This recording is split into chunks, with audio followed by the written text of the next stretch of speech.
Oke, go live. Saya ucapkan selamat sore dulu di YouTube. Oke, let's start now. Hmm. Baik, di sini sudah ada berlima dan di YouTube tadi ada satu orang. Selamat sore semua, salam sehat selalu ya. Pak Theo, terima kasih sudah bersedia menjadi tamu khusus lagi. Tapi nanti saya akan ubah ininya, atributnya. Kita statusnya. Baik, iya. Karena mungkin ada beberapa perubahan format acara ini juga ya. Em, Pak Vicky sudah bisa masuk, artinya meeting ID dan passcode untuk Zoom ini sudah dipahami walaupun saya tidak menuliskannya secara eksplisit begitu ya. Jadi saya kira teman-teman yang lain juga begitu. Kalau masih ada yang tanya, tolong di-share aja ke teman-teman. Kalau ada yang bertanya di kanal YouTube, nanti saya akan infokan. Baik, sekali lagi selamat sore dan salam sehat buat semuanya ya. Hari ini kita akan mengawali seri 2 episode pertama. Wah, hebat ya acara Mecet ini ya, berseri-seri ceritanya gitu. Yang kemarin tuh seri seri pertama gitu. Sekarang seri 2 dan kita mengawalinya dengan topik yang kemungkinan akan mewarnai seri kedua ini ya hingga episode-episode berikutnya begitu. Jadi topik yang kami pilih, bukan saya saja tapi Pak Theo juga, adalah kembali ke elements. Nah, saya akan share screen apa sih elemen itu gitu ya. Untuk teman-teman yang barangkali sebentar ini belum terbuka PowerPoint-nya, seperti udah lupa lagi nih apa namanya, kebiasaan di Mecet. Ya, itu membuka dulu. Oke. Nah, saya akan share PowerPoint yang sudah saya siapkan sebelum nanti saya ke Pak Theo ya. Udah tampak Pak Theo? Udah ya? Oke. Oke. Oke, ini macet seri 2 S2. Wah, ini session kalau bahasa Inggris kebetulan sama S ya. Episode pertama. Kembali ke Elements, ada foto Pateo yang berbeda dari seri pertama. Ini pilihan Pateo sendiri. Katanya yang seri pertama itu terlalu masa lalu gitu ya. Mungkin ini masa sekarang nih. Um, nah, ini. Jadi saya ganti Pak Theo labelnya. Statusnya di sini sebagai co-host. Dan ini akibatnya nanti komitmen Pak Theo diminta secara penuh ya untuk episode-episode berikutnya. Nanti kita umumkan mungkin minggu depan ada perubahan jadwal atau dilewat sekali gitu karena kalau nggak salah kita punya hajat yang lain di hari Jumat juga itu. Tapi kita kita umumkan nanti deh, ya. Nah, teman-teman, terima kasih nih berminat dengan topik ini. Tapi tadi saya udah menyampaikan apa sih elements itu gitu ya. Elements apaan sih ini gitu ya. Nah, kalau Pak Vicky saya tebak udah tahu pasti ya Pak Vicky ya gitu. Tapi barangkali di antara teman-teman yang di YouTube melihat ini belum mengetahui apa bukannya itu artinya dasar-dasar. Iya, kalau terjemahan ya dasar. Tapi elemen sini adalah judul buku, teman-teman. Judul buku karangan siapa? Karangan Euclid. Ini saya temukan di internet yang konon nih mengandung kesalahan informasi di sini. Di sini ditulisnya ya karena ini terjemahan, jadi ini sudah berbahasa Inggris. Penerjemahnya kalau nggak salah adalah di sini ya. Ada penerjemah yang kemudian buku terjemahannya lebih laris itu saya kira saya tulis di sini Thomas Heath ya. Tapi di buku sampul buku terjemahan ini sudah bahasa Inggris. Di sini ditulis Euclid of Megara. Nah, Megara ini nama tempat kayak Pythagoras of Samos gitu ya. Pythagoras itu dari Samos. Nah, konon ini informasi yang salah. Karena nama Euclid itu kayak nama Hendra gitu loh. Cukup nggak nggak tunggal gitu. Ada beberapa Euclid gitu pada masa itu. Nah, ada Euclid yang dari Megara. Nah, padahal Euclid yang menulis Elements ini bukan Euclid dari Megara itu. Nah, buku ini teman-teman merupakan buku matematika tertua barangkali ya. Hampir pasti sih. Tentu kalau sebagai dokumen dalam bentuk yang lain ada banyak ya, tetapi dalam bentuk buku ini kemungkinan besar buku tertua. Nah, di sini ada sedikit cuplikan dari aduh saya tidak menuliskan sumbernya, mohon maaf teman-teman. Ini mungkin dari laman toko buku ya. Jadi often called the father of geometry, Euclid was a Greek mathematician living during the reign of Ptolemy I around 300 BC. Within his foundational textbook Elements, Euclid presents the results of earlier mathematicians and includes many of his own theories in a systematic, concise book that utilize meticulous proofs and a brief set of axioms to solidify his deductions. Nah, nanti saya minta Pak Theo nih untuk mengelaborasi pernyataan ini.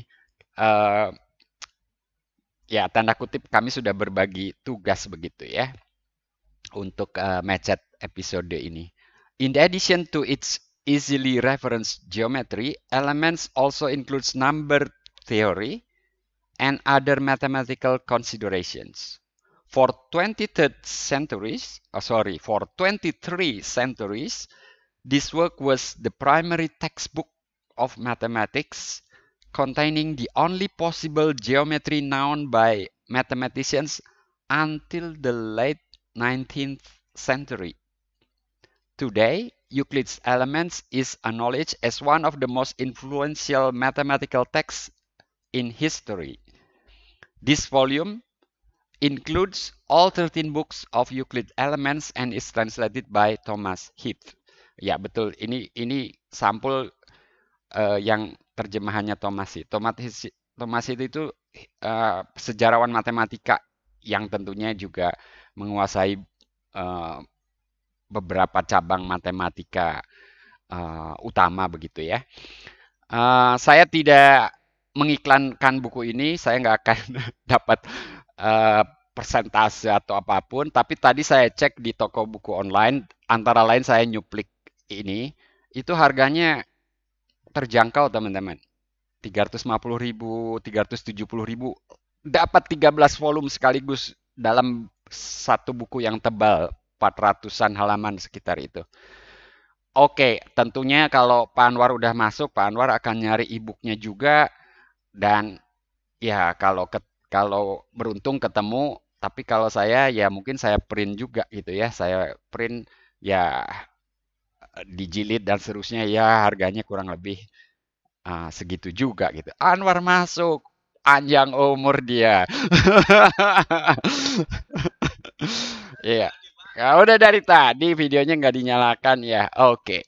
Nah, bahwa ini saya katakan kemungkinan buku tertua karena bentuknya memang buku seperti yang kita kenal sekarang yang namanya buku itu gitu ya. Walaupun ini sudah versi terjemahan tetapi memang tampilannya tuh ada bab, ya Euclid menyebutnya buku satu. Dalam buku satu itu ada beberapa bagian dan diawali dengan definisi, aksioma, definisi, dan seterusnya. Gambar-gambar ada, dalil ada, bukti ada, dan lain-lain yang nanti Pak Theo akan cerita karena ya sesuai yang saya ungkapkan tadi, berbagi tugas kita. Nah, ini saya nanti aja atau sekarang sedikit aja ya Pak Theo ya. Ini halaman ini aja udah tanggung ditayangkan juga. Jadi Megara tadi kemungkinan bukan kota asal Euclid, tapi Euclid ini dari mana memang agak misterius juga gitu ya. Nah, yang pasti Euclid pada saat itu berkarir di kota Alexandria. Duh, selek. Saya katakan berkarir karena dia mendapat jabatan gitu ya. Jadi saya bacakan di sini, ini saya cuplik dari buku lingkaran karangan saya sendiri sebetulnya gitu. Ini menutupi, saya tulis di sini ya. Oke, jadi kota Alexandria atau Al-Iskandaria sekarang yang terletak di pantai utara Mesir itu dibangun oleh Alexander Agung pada tahun 322 sebelum Masehi. Menyaingi kota Athena katanya. Nah, pada tahun 300 sebelum Masehi, Raja Ptolemy I Soter yang ini masa memangku kerajaannya, menjadikannya ibu kota dan mendirikan pusat studi museum di sana. Jadi museum ini dalam arti nama tempat yang kemudian menjadi rumah buat scholar dan buku-buku gitu ya di sana. Konon perpustakaan di museum yang nama perpustakaannya The Great Library kalau dalam bahasa Inggris itu mempunyai koleksi ratusan ribu gulungan papirus wujudnya ya yang berfungsi seperti buku teks pada zaman sekarang. Nah, Euclid diangkat oleh raja langsung ya sebagai kepala pusat studi matematika pertama di museum. Kepala departemen lah kalau sekarang mah gitu ya. Sepanjang karirnya ia menulis beberapa buku bukan tentang matematika saja ternyata gitu Pak Theo. Tapi optik, musik, dan astronomi dan tentu saja matematika. Nah, nama Euclid ini harum karena buku matematikanya yang berjudul Stoicheia. Ini judul aslinya ternyata. Bahasa Greek. Yang kalau diterjemahkan elemen. Bahasa Inggris elements. Plural ya. Kalau bahasa Indonesia kan nggak mengenal plural. Kalau mau ya elemen-elemen diulang gitu, kata ulang. Yang terdiri dari 13 buku, atau saya menulis di sini 13 jilid, yang membahas geometri dan dasar-dasar teori bilangan.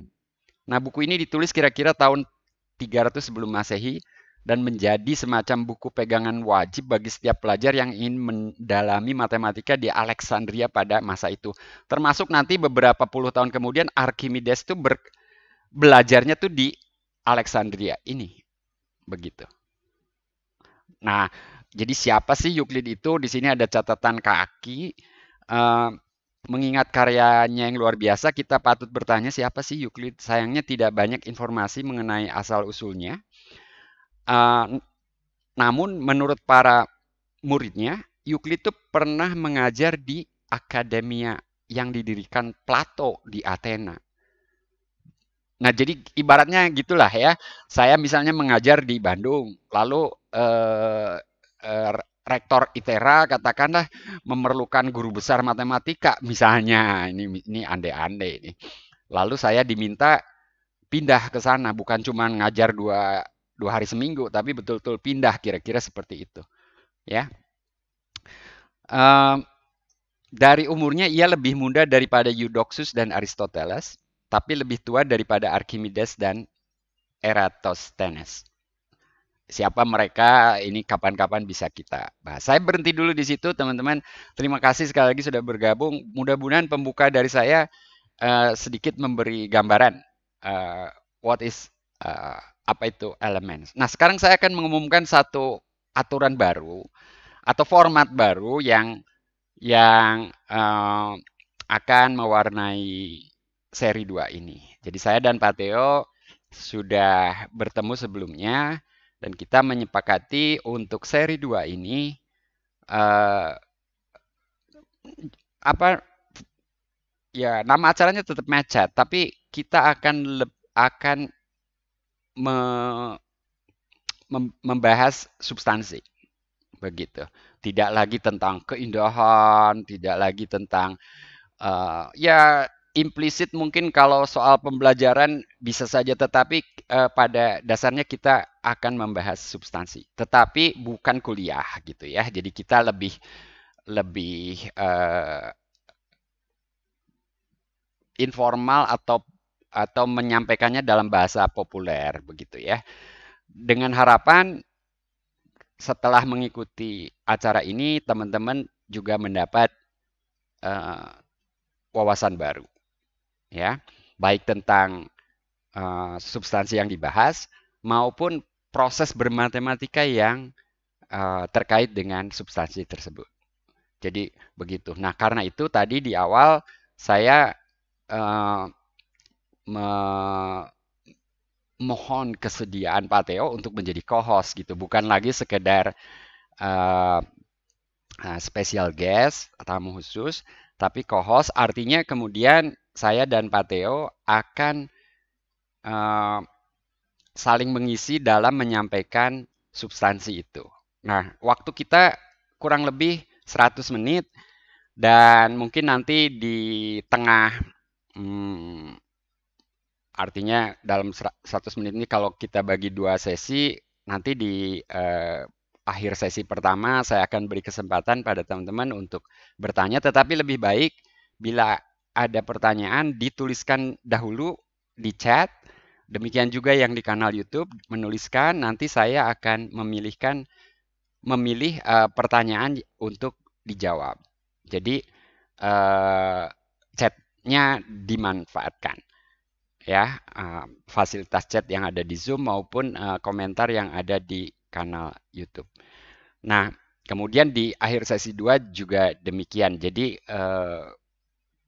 kurang lebih formatnya seperti itu. Uh, Demikian yang saya ingat Pak Teo ya. Pak Teo ada um, tambahan barangkali saya persilahkan sekaligus nanti mulai masuk ke substansi karena saya sudah mengawali juga dengan informasi apa itu Elements dan siapa itu Euclid. Mangga Pak Teo.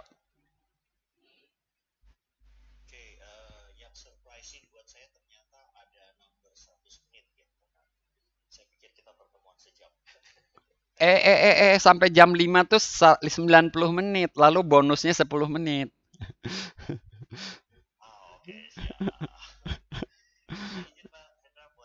Oh ya, sebentar.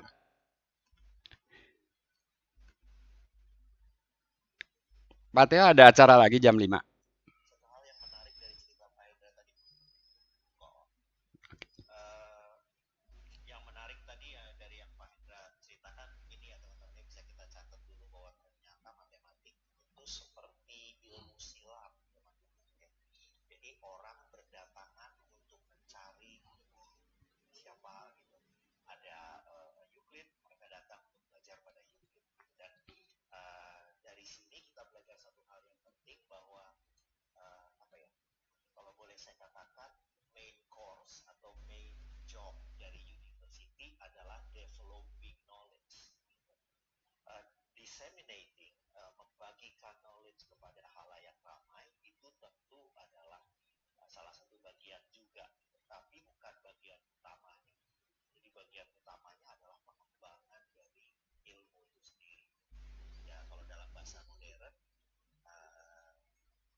Sebentar Pak Teo, suaranya di YouTube kecil. Sebentar saya cek. Seperti biasa. Nggak, kalau di saya sih jelas, tetapi sepertinya ada yang sebentar. Iya, begitu lagi nih saya nih. Uh, Coba diulang Pak Teo.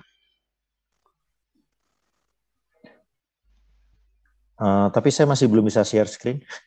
Eh, oke, oke, oke. Itu saya up. Oke, sebentar. Share screen, allow. Oke. Coba, Pak Theo. Yes, thank you. Mudah-mudahan sudah terlihat. Sudah, Pak. Oke, nah, jadi kita akan bicara sekarang tentang ini ya, elemen bukunya si Euclid ini gitu. Tadi Pak Indra udah ceritakan hidupnya kira-kira dia di tahun 300-an sebelum Masehi gitu. Dan luar biasanya juga bahwa catatan historical pertama tentang beliau itu ditemukannya itu kurang lebih 750 sampai 800 tahun setelah dia nggak ada. Itu catatan pertama tentang Euclid ini sendiri. Nah, buku aslinya Euclid ini sendiri juga sudah totally damaged, jadi tinggal perca-perca kecil saja yang ada. Namun beruntungnya buku ini juga banyak sekali disajikan dalam bentuk-bentuk lain gitu ya. Jadi dituliskan ulang, dibuat beberapa edisi oleh beberapa author, ditranslate ke dalam berbagai bahasa gitu. Dan kalau tadi Pak Hendra sempat menyebutkan ada Euclid punya beberapa buku juga. Nah, yang gambar di kanan ini mudah-mudahan kursor saya terlihat kanan atas itu adalah judul buku Euclid yang lain selain Elements, yang judulnya adalah Data. Jadi beberapa buku-buku lain juga dituliskan oleh Euclid gitu. Nah, bentuk aslinya buku itu kalau teman-teman mau lihat ada di kanan bawah, yang tentu saja tidak dapat kita baca karena itu tulisannya masih dalam tulisan Latin. Bahasa itu Greek. sendiri rasanya udah nggak dipakai kayaknya. Bukan Latin, Pak Theo. Greek ya, Greek. udah nggak dipakai lagi ya. Ya. Bahasa udah orang Yunani lagi mungkin pakai. Orang ya. Yunani pakai alfa, beta, gamma itu kan Greek. Tapi ini Oke, mungkin itunya sih ancient mungkin Greek masih ya. Tapi apakah itu dia gitu. Jadi memang jangan kecil hati kalau kita membacanya bukan dari yang asli, tapi translation Inggrisnya juga masih oke banget. Nah, fakta menarik tentang buku Euclid ini saya tulis di sini. Yang pertama adalah tadi Pak Indra sudah menyebutkan, buku ini adalah one of the most influential work in the history of mathematics.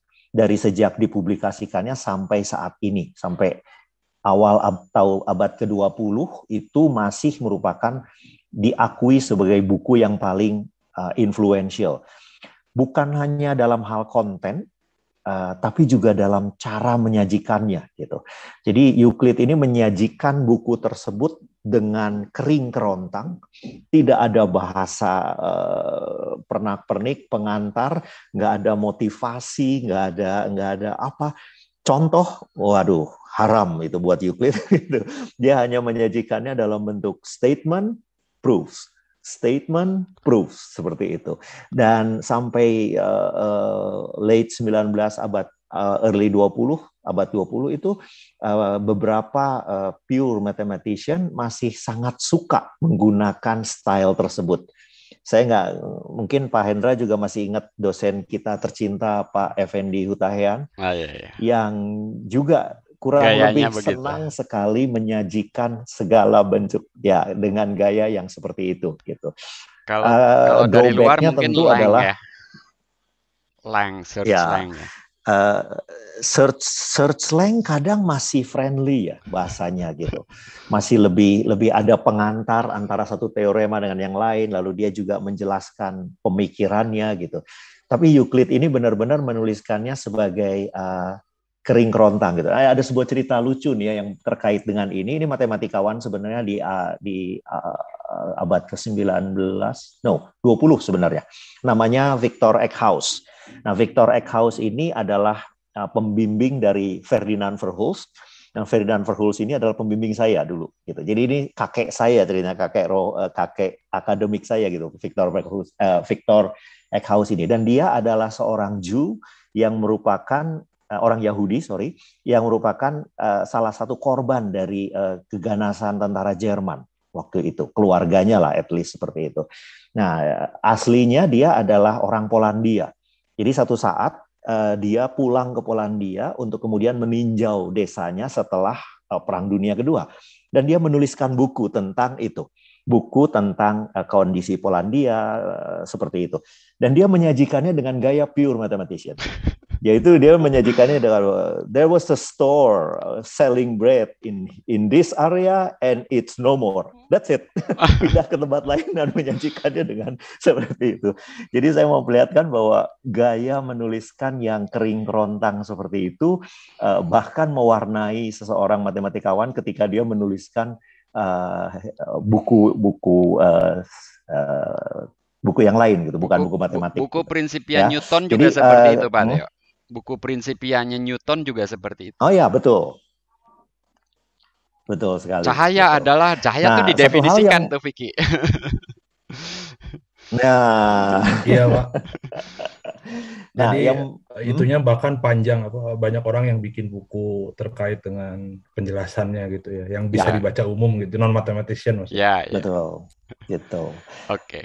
Menarik juga untuk mengatakan di sini karena buku ini kira-kira berumurnya kurang lebih sekarang sekitar 2.300 tahunan lah ya, kurang lebih kira-kira seperti itu. Maka tidak heran buku ini menjadi buku yang edisinya paling banyak di dunia ini, hanya kedua dari The Bible. Karena ya tentu saja The Bible is older than that gitu ya. Jadi buku ini termasuk yang edisinya luar biasa banyaknya gitu. Jadi menarik sekali tentang buku dari buku Elements ini. Nah, selain daripada itu, saya ingin kita sama-sama melihat ini. Ini bukan buku Elements-nya, tapi ini adalah commentary. Jadi seperti yang Vicky tadi cerita tuh, buku Principianya yang Newton itu ada sendiri. Nah, kemudian orang menuliskan karya lain untuk menjelaskan buku tersebut. Nah, ini juga commentary tentang the first book of Euclid, The Elements gitu. Di situ dikatakan seperti ini. Tidak lama setelah orang-orang ini, yaitu Hermotius of Colophon dan Philippus dari Mende, mereka ini adalah murid-muridnya Plato, datanglah Euclid yang kemudian membawa buku berjudul The Elements. Apa yang dilakukan di sana? Dilakukan oleh Euclid. Yang dilakukan di Euclid adalah systemizing many of the theorem of Eudoxus. Jadi itu yang pertama yang dicatat oleh Proclus sebagai salah satu komentar tentang buku Euclid, bahwa yang Euclid lakukan adalah menaruh sebuah systemizing, mengatur, menata, menuliskan ulang banyak result-result dari Eudoxus. Jadi result-result banyak sekali dari Elements ini yang bukan karya Euclid sendiri, namun Euclid lah yang mengaturnya, menatanya sehingga menjadi sebuah kesatuan yang koheren gitu. Dan terus terang buat saya sendiri itu nggak gampang gitu. Saya kurang tahu Pak Hendra pengalamannya gimana dulu, tapi waktu saya dulu menuliskan tesis saya bekerja dengan 5 bab, dan 5 bab ini adalah isinya berbeda-beda gitu. Dan topiknya juga ada kaitan satu sama yang lain, namun agak berbeda gitu. Sehingga untuk menuliskannya menjadi sebuah karya yang koheren, itu ya nggak gampang. Nah, ini Eudoxus melakukan itu untuk Euclid melakukannya untuk hasil-hasil dari para pendahulunya gitu. So this is a bigger task gitu ya. Nah, kemudian juga apa yang dilakukan oleh Euclid, dia menyempurnakan result-result dari Theaetetus gitu. Jadi ada beberapa result-result yang keliru, mungkin result-result yang kurang pas. Nah, Euclid melakukan perbaikan di sana. Dan yang menarik di sini adalah itu, putting in irrefutable, demonstrable form propositions. Jadi Euclid lah yang pertama kali menyajikannya dalam bentuk statement and proofs gitu. Kadang-kadang orang menuliskannya, teman-teman, saya kurang tahu kalau teman-teman sering baca artikel, terutama di dalam applied mathematics, kadang-kadang mereka menuliskan result dan proofs-nya itu dalam sebuah section tanpa batasan yang jelas, sehingga kadang-kadang sulit sekali untuk melihat mana yang yang statement aslinya dan mana yang part of the proofs gitu. Seperti itu. Nah, Euclid dalam hal ini, sebelum Euclid, gaya-gayanya juga mungkin masih nyampur seperti itu. Sehingga nggak jelas. Nah, Euclid yang kemudian pinpoint, oke, ini statementnya. Ini statementnya. Jadi orang bisa berkonsentrasi pada apa yang harusnya dibuktikan. Orang bisa berkonsentrasi pada apa yang menjadi pokok pembicaraan gitu. Nah, salah satu kesulitan terbesar kalau kita mau menuliskan matematika, saya yakin Pak Hendra juga berbagian dalam hal ini adalah apa? Mau mulai dari mana? Itu dia. Ya, kita mau mulai dari mana? Apa yang akan kita terima sebagai this is basic knowledge. Kemudian kelanjutannya yang mana gitu. Dari mana minimal requirement-nya, kemudian kita akan build our theory there gitu. Nah, itulah yang Euclid lakukan, teman-teman. Luar biasanya. Bukan untuk satu hal tertentu, bukan assume kita mengasumsikan bahwa readers mengerti, bukan. Tapi dia mengatakan bagian ini tidak dibuktikan, tapi kita terima sebagai kebenaran. Dan nggak bisa dibuktikan. Gitu loh. Nggak bisa dibuktiin. Gitu. Ini adalah bagian yang... Gitu. Jadi dia seperti strip off, membuang semua hal-hal yang merupakan akibat, semua hal-hal yang merupakan dampak, semua hal-hal yang merupakan implikasi, itu semua dia lepaskan. Sehingga dia bisa mengkristalkan diri untuk melihat hal-hal apa yang paling core di dalam matematik. Gitu. Dan itulah yang dia tuliskan di dalam definisi-definisinya dan dituliskan dalam postulat-postulat yang dia pakai sebagai starting point. Gitu. Apa saja itu? Ada banyak, saya nggak tulis semua, saya beri contoh aja di sini. Ada 3 yang saya beri contoh di sini. Dia mendefinisikan apa itu titik. Titik itu adalah something which has no part. Cuman itu aja. Oke.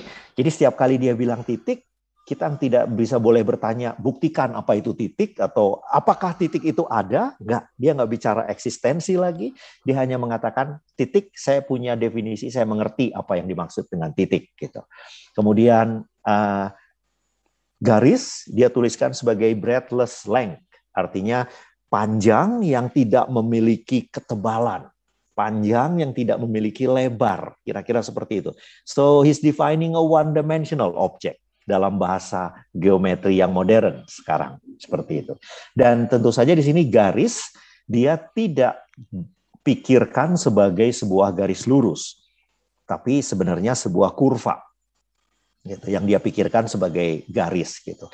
Dan dia menuliskan juga kemudian di sini straight line. Ini bahasa asli, bahasa manusia zaman dulu nih ya, yang rumit sekali untuk mengikutinya. Jadi memang teman-teman yang memutuskan untuk membaca buku The Elements, saya menggugah Anda untuk bersabar dan memiliki ketabahan dalam membacanya gitu ya. Anda akan jumpai kalimat-kalimat seperti ini. A straight line is a line which lies evenly with the point on itself. What the hell is that? Gitu. Seperti itu gitu. Tapi kira-kira dia mendefinisikan hal-hal yang seperti itu gitu ya. Nah, ini definisi-definisi yang muncul di dalam buku 1 dari Euclid. Dan sebelumnya orang nggak pernah melakukan ini. Sebelumnya orang cuman ya dia pakai saja titiknya secara sembrono seperti itu. Jadi akhirnya beberapa orang dari sekolah yang berbeda itu bisa saling ribut karena nggak sama definisinya gitu. Nah, Euclid di sini yang pertama kali bilang this is what I'm talking about, seperti itu. Menarik ya teman-teman ya. Nah, kemudian yang lebih menarik lagi di sini adalah Euclid bergerak dengan 5 postulat ini. Ya, postulat ini adalah 5 hal yang dia terima sebagai kebenaran tanpa harus dibuktikan. Jadi dia bilang bahwa kita boleh menggambar garis lurus dari sebarang titik ke titik yang lain. Nggak boleh ditanya, kenapa bisa? Nggak boleh. Semua yang lain boleh. Kalau misalkan saya punya 3 titik, lalu saya bilang saya bisa menarik garis lurus dari 1 titik itu melewati ketiganya, saya harus bisa buktikan. Saya harus bisa buktikan bahwa itu bisa. Tapi kalau hanya 2 titik, selalu bisa. Itu yang si Euclid bilang. Gitu ya. Terus Dia bilang to produce a finite straight line. Ini menggambar ruas garis gitu, secara continue gitu. Ya, saya nggak yakin sih Euclid pakai kata continue nggak ya? Continue udah ada belum Pak Indra pada zaman Ya, itu ya? dalam arti nggak Tapi mungkin continue-nya itu seperti dalam continue-nya arti tidak terputus di masih sini. mute Pak Indra, sorry. Dalam arti tidak terputus Iya, kan ya. Bukan epsilon delta jadi itu. kita ingat guru kita ya Pak. Kita Parawo. ingat guru kita Pak Hidayat Sardi barangkali yang Oh, Pak Hidayat Sardi yang saya ingat dulu yang mengatakan bahwa continue itu pensilnya nggak kapurnya nggak ngangkat dari papan tulis. ya, kurang lebih seperti itu. Seperti itu. Pak Rawuh juga gitu ya, oke. Kemudian dia katakan bahwa saya bisa describe a circle with any center and distance. Barangkali postulat nomor 5 lah yang paling aneh gitu, yang paling panjang dan ini itu. Tapi saya nggak mau ganggu kita dengan dan mendiskusikan ini in great details gitu ya. Teman-teman boleh baca sendiri nanti dan boleh nikmati itu. Yang menarik adalah ini teman-teman. Tadi Pak Hendra sempat menyebut number theory. Nah, number theory tersebut yang digarap oleh Euclid itu juga dihasilkan dari kelima postulat ini. Wow nggak? Jadi dari 5 postulat ini, dari 5 main ingredients ini, Euclid doing all kind of stuff, proving all kind of stuff, which at the end of the day, it says something about number theory. Wow, keren kan itu teman-teman ya? Keren nggak sih itu? Nah, ini boleh saya lanjutin ke ini, Pak Indra, ke Silakan. Pitagorasnya. Ini Silakan. persis seperti Silakan. Sama persis seperti Euclid ya. Jadi materi tentang segitiga siku-siku dan Pitagoras itu baru munculnya di buku 5 apa buku 6 gitu. Tapi bukti tentang teorema Pitagoras itu ada di buku 7. Oke. Jadi akhirnya saya jadi yakin bahwa kemungkinan besar bukti ini adalah bukti dari Euclid sendiri. Karena dia benar-benar ingin menceritakan kedahsyatan ini gitu ya, memperlihatkan sebegitu jauh rangkai capaiannya gitu, reach-nya dari situ. Ayo teman-teman semua di sini saya yakin masih ingat banget dong apa yang dimaksud dengan teorema Pitagoras ya. Jumlah dari dua sisi sejajar dari Kalau boleh saya cut dua dulu, sisi yang Pak saling Teo. tegak lurus pada boleh. Ya, saya kira itu di bagian kedua deh. Saya akan, kalau Pak Teo setelah ini akan membahas itu, saya kira saya akan nyelingi dengan beberapa hal yang saya ingat terkait ini. Oke?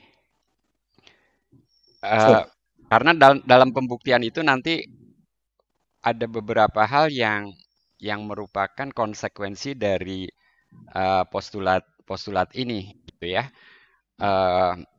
Mungkin saya perlu whiteboard ini. Pak Teo nggak pakai whiteboard ya, saya pakai whiteboard deh. Oke, whiteboard ya.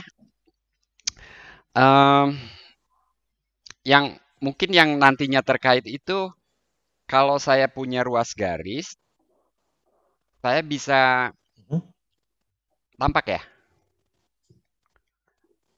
Tampak. Oke. Mungkin secara umum kalau saya punya garis saja dulu. Lalu saya punya titik di luar garis itu, maka saya bisa menarik garis yang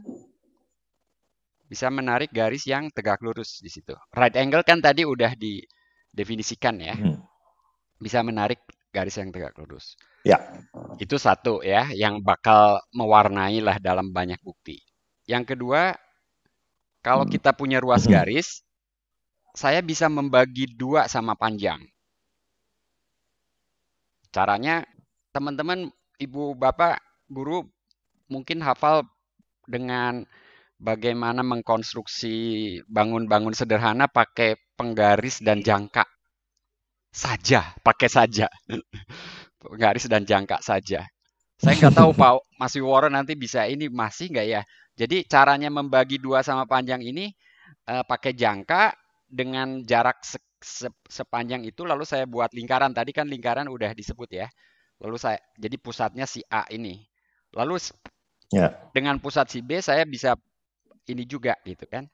Lalu saya punya titik potong. Nah, dari titik potong ini seperti titik tadi, saya bisa tarik garis tegak lurus. Garis tegak lurus ini memotong AB sama panjang. Tentu saja dibuktikan nanti bahwa dia memotong sama panjang gitu ya. Yang ketiga, ini saya 3 aja ya, 3 aja. Kalau saya punya ruas garis, saya bisa membangun persegi di atas ruas garis. Ya kalau sekarang mah ya udah jelas, Pak. Enggak, sama Euclid dibuktikan gitu. Sama Euclid dibuktikan. Caranya ya garis tadi diperpanjang ke kiri ke kanan gitu ya dengan ruas garis tadi diperpanjang dengan sama panjang ke kiri ke kanan, jadi kita punya ruas garis yang 3 kali panjangnya, lalu tarik garis-garis tegak lurus yang ini dan itu gitu kan terhadap itu. Lalu dengan panjang yang sama dengan panjang ruas garis semula, lalu saya hubungkan kedua titik ujung itu, maka saya dapat bujur sangkar gitu kan. Dan banyak lagi yang lain yang nanti berkaitan dengan bangun lingkaran, garis singgung dan seterusnya. Tetapi ini adalah beberapa konsekuensi dari postulat-postulat itu mestinya. Kelima postulat tadi. Atau ada cuma 5 ya, bukan 12 atau berapa? Saya kira tapi harus cek lagi sih, tapi yang jelas sih di buku pertama 5 postulat ini gitu. Dan bahkan postulat yang kelima pun belum dia pakai gitu. Di dalam ini gitu. Ya. Oke, saya berhenti di situ. Yang jelas sih yang tadi yang membagi 2 gambar. Jangan dihapus tapi ya Pak. Kayak misalkan kita lihat gambar yang membagi 2 titik tadi ya.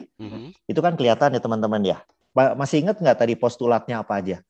Bahwa saya bisa menggambarkan gitu ya? Sebuah lingkaran gitu ya. Nah, yang membagi 2 titik itu kan jelas saya bisa tujuannya membagi 2 ruas garis AB kan. Saya bisa memutuskan senternya di A, lalu mengambil sebuah jarak yang lebih besar atau lebih kecil dari B, tapi lebih besar dari kurang lebih setengahnya AB gitu, seperti itu, dan mendapatkan titik potong tersebut. Jadi itu hanya murni konsekuensi dari postulat bahwa saya bisa menggambar lingkaran gitu, seperti itu ya kan. Maka saya bisa membagi 2. Jadi yang middle picture itu under quotation jelas hanya dihasilkan oleh salah satu dari 5 postulat tadi gitu. Nah kemudian yang 2 tadi bahwa given any point dan diberikan sebuah garis itu juga yang sama. Sekarang senternya ada di atas gitu ya. Saya cuma memilih jari-jari yang make sure supaya bisa memotong garis. Saya dapat 2 titik potong dan saya mencari titik tengah dari kedua titik potong itu. Maka saya dapatkan garis lagi yang tegak lurus dengan si garis tersebut gitu, seperti itu. Jadi benar-benar keren gitu teman-teman ya. Hal-hal yang kita dapat ini itu semua ternyata hanya membutuhkan 5 postulat tersebut gitu, seperti itu. Vicky ada pertanyaan kayaknya tadi. Oke, sekarang ya saya kira ini giliran teman-teman bertanya singkat-singkat ya Pak Theo ya di chat. Apakah saya tutup dulu sharing ini, saya stop sharing ya. Teman-teman, apakah di chat ada pertanyaan? Izin bertanya Pak Vicky. Oke. Apakah konstruksi geometri melalui ruler and compass pertama kali muncul di Elements atau ada matematikawan sebelum Euclid yang sudah melakukannya? Waduh, ini aspek sejarah nih. Saya tidak berani menjawab. Kalau Pak Vicky kebayang Archimedes itu sesudah Euclid ya.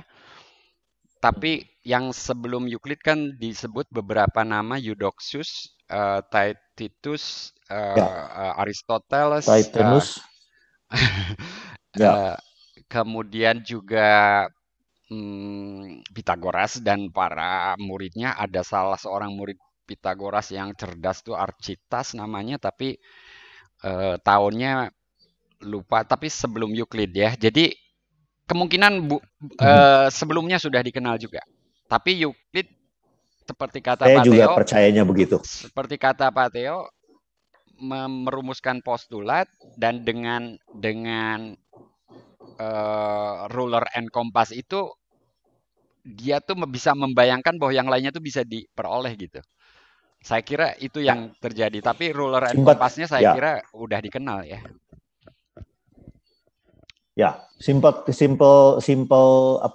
argumennya barangkali ini ya. Teman-teman bisa membayangkan nggak bagaimana caranya si Pitagoras itu menggambarkan segitiga siku-siku. Kalau dia nggak bisa pakai jangka, nggak bisa pakai penggaris seperti itu gitu ya. Belum ada computer generated figure image tentunya gitu, seperti itu gitu. Jadi rasanya mestinya mereka sudah menggunakan tools itu gitu, yaitu jangka dan kompas di situ, seperti itu. Jangka dan ruler gitu. Nah, saya tidak terlalu yakin, bukan tidak terlalu yakin, saya malah sangat yakin bahwa mungkin mereka tidak menggunakan ruler sebagai penggaris yang ada ukuran measurement-nya gitu. Ya, Itu yang saya mungkin lebih yakin ke arah sana gitu. ya, Mereka hanya berpikir ruler itu sebagai sebuah alat bantu untuk menggambar ya, garis lurus ya. gitu. Itu doang gitu. Ukuran tidak menjadi patokan buat mereka gitu. Ya. Because it's very difficult gitu ya. Sorry, itu belum standardized juga ininya, belum ada yang bar dari dari uranium ya yang menjadi istilahnya namanya straight edge biasanya Pak, straight edge and compass biasanya. Jadi cuma ya gitu. batang tanpa ukuran gitu kan cuma. Nah, itu dia gitu. Jadi saya kira sih seperti itu ya. Namun Tapi ada sangat sulit untuk dibuktikan juga. Ada namunnya. Jadi kalau kita punya sebuah ruas garis, maka kita bisa menggambar ruas garis yang lebih panjang dengan faktor 5 kali misalnya gitu. Ya itu hanya ini aja. Seperti doubling, tripling dan seterusnya gitu ya. Jadi menggambar 5 kali panjang. Dan kalau tadi bagi 2, sebetulnya dengan postulat-postulat Euclid kita bisa membagi sebuah ruas garis menjadi n bagian sama panjang dengan penggaris saja. Jangka nggak dipakai malah. Oh, pakai jangka, pakai jangka ya. Tapi ya pakai jangka. Tapi kalau n-nya 3 susah kayaknya Pak Hendra. Gampang, saya tunjukin ya pakai whiteboard ya. Ini sharing ya Pak Teo ya. Karena itu tentu. Udah pernah ini saya share whiteboard lagi. Saya mau bagi 7 ya Pak Teo ya. Harus bisa. Ini saya harus bagi bisa 7 gambar garis sejajar loh tapinya ya. Nah, itu garis sejajar kan termasuk kan? Oh, bisa. Jadi caranya saya buat gimana caranya tapi satu, lalu saya pakai jangka, ini saya perpanjang dulu. Lalu saya pakai jangka, saya punya ini, lalu saya tarik aja ini yang sampai 7 kali, 1 2 3 4 5 6 7, lalu saya tarik ini. Lalu saya tarik garis-garis sejajar. Nah, kesulitannya di situ tuh Pak Hendra, menggambar garis sejajarnya. Kan ada postulatnya yang menggambar garis sejajar. Jadi punya titik, punya ini, saya bisa tarik garis lurus, saya tarik garis lurus lagi. Tegak lurus. 2 kali. Tegak lurus ke sini, tarik lagi tegak lurus. Oke. Oke. I'm game. Ya, terima kasih Pak Hendra. Setuju. Kompleks ya tapi ya. Seru ya. Itu Bayangkan permainan seperti ini zaman dipikirkan oleh orang-orang 2.300 tahun yang lalu. Seru. It's fun. Yang lain ngerti kan nih teman-teman? Mas Wiworo barangkali punya komen. Saya mau ini Pak sebentar. Jadi saya dulu waktu SMA itu pernah dikasih buku isinya problem tentang geometri yang memang dikerjainnya hanya boleh pakai ruler dan kompas gitu, nggak boleh pakai trigonometri ya. Padahal kalau dikerjakan pakai trigonometri jadi sederhana sekali gitu. Tapi karena nggak boleh itu jadi saya waktu itu agak kesulitan juga. Ya, nanti dalil Pythagoras tuh akhirnya bukunya saya kasihin ke junior saya. Iya. Nanti ada bagian yang kalau pakai trigonometri mah mudah, tapi pada saat itu sin dan cos jelas belum dikenal ya, gitu. Rumus sinus, rumus kosinus, apalagi gitu ya. Mungkin perbandingan trigonometrinya sudah, tapi tidak sampai ke penamaan sin dan cos serta kesamaan-kesamaan trigonometrinya.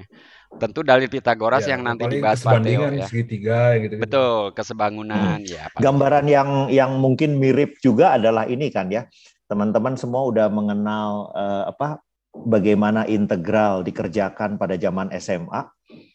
Lalu tiba-tiba masuk ke tahun pertama bersama di ITB, melihat limit jumlah Riemann kan pada shock kan. Gila, gue udah bisa ngerjain yang gampang banget dulu, tiba-tiba harus ngerjain yang begini. Why? Gitu kan. Seperti itu gitu. Jadi memang itulah yang menariknya dari salah satu hal lagi dari matematik. Waktu kita punya result yang bagus di atas, it makes our life easier. Hal-hal yang berat dulunya, yang sulit dulunya seperti membagi sebuah garis menjadi 7 bagian, jadi jauh lebih sederhana waktu kita bisa punya statement yang lebih besar gitu ya di situ. Oke. Gitu teman-teman. Oke, sekarang silakan Pak Theo cerita tentang dalil Pitagoras. Itu di buku berapa Pak Theo? Oke. Buku 1 masih. Jadi kelihatannya saya bocorin rahasia sedikit boleh ya teman-teman ya. Jadi di awal minggu ini Pak Hendra tiba-tiba mengontak saya lewat WA-nya, lalu dia bilang, gimana kalau matchat sesi kedua ini kita bicara tentang the elements gitu. Saya terus terang waktu itu bilang ya oke, saya akan coba-coba browsing dan mempelajari tentang the elements and get very excited, terutama ketika melihat teorema Pitagoras ini teman-teman. Jadi si Euclid itu sendiri juga kelihatannya super excited, sehingga meskipun belum waktunya, dia keluarin tuh buktinya di sini gitu ya. Menggunakan hal-hal yang hanya postulat yang 5 biji tadi itu, bahkan 4, karena postulat yang kelima belum dia pakai, katanya kayak seperti itu. Gitu. Jadi menarik sekali gitu ya capaiannya gitu. Nah, teorema Pitagorasnya tentu teman-teman semua di sini tahu kan ya. Kalau teman-teman lihat, rasanya teman-teman bisa sepakat sama saya bahwa teorema Pitagoras got nothing to do with geometry, isn't it? Ya enggak? Apa sih? Satu-satunya geometri di situ adalah bahwa dia berbicara tentang sifat sebuah segitiga siku-siku. That's it, gitu. Ya kan? Jadi rasanya aneh banget gitu. Gimana caranya menggunakan keempat buah postulat yang ada itu untuk membuktikan sebuah teorema tentang segitiga siku-siku, teorema Pitagoras seperti itu. Yang under quotation mark, tadi saya garis bawahi lagi apa yang Pak Vicky katakan tuh. Yang dimaksud penggaris di sini tuh bukan penggaris dengan measurement, cuman apa tuh tadi Pak Vicky istilahnya? Penarik garis lurus. Penarik garis lurus gitu. Jadi dalam tanda petik bukti yang ditawarkan oleh Euclid itu based on kesejajaran, based on fakta-fakta geometri yang sama sekali tidak melibatkan numbers. Wow, bagus kan ya teman-teman ya? Kenapa saya terus ingin memperlihatkan ini sama teman-teman semua? Karena ya luar biasa gitu. Dan sebagai catatan ada 200 lebih ya Pak Hendra ya, bukti dari teorema Pitagoras ini. Kurang lebih bukti yang berbeda. Ada 200 lebih. Bahkan seingat saya Pak Hendra juga punya salah satu varian bukti ya untuk teorema Pitagoras ini. Ya mungkin ternyata sama dengan yang kesekian, tapi karena saya belum ngecek yang 200 itu ya. Apa saja. Betul sekali. Nah, tadi pagi karena itulah dia ya namanya buruknya mathematician tuh kayaknya kayak gitu ya. Begitu saya bicara tentang ini, saya jadi keinget ini. Tadi pagi saya run into a video gitu ya, YouTube video tentang salah satu bukti yang ditawarkan di sebuah sekolah di Australia. Kenapa saya tahu di Australia? Karena logatnya logat Australian banget gitu ya. Dan dia menjelaskannya pada anak SMA kelihatannya. Something like that. Gitu, pada anak SMA gitu. Jadi buat teman-teman guru SMA di sini jangan takut menyajikan bukti buat anak-anak SMA, dan buktinya itu disajikan dengan interaktif.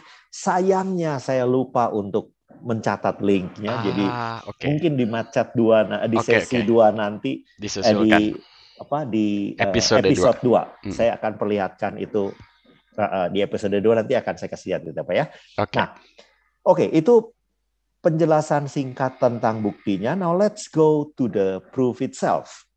Dalil Ini adalah Pitagoras. foto dari salah satu bentuk ini translation dari sana, tapi mereka berusaha menyajikannya dalam bentuk yang sangat-sangat asli, gitu. Benar-benar dengan bahasanya Euclid sendiri, gitu.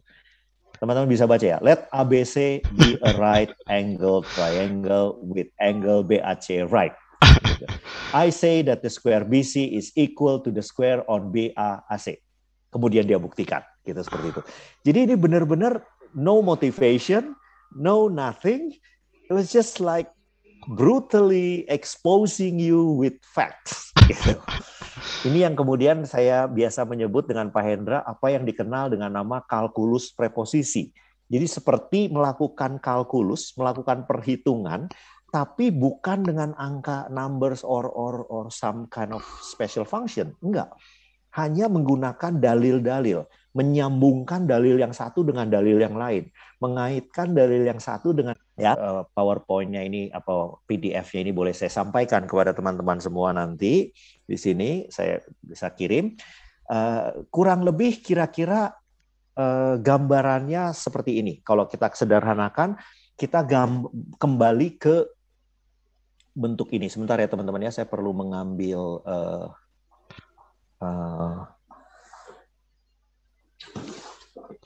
Oke.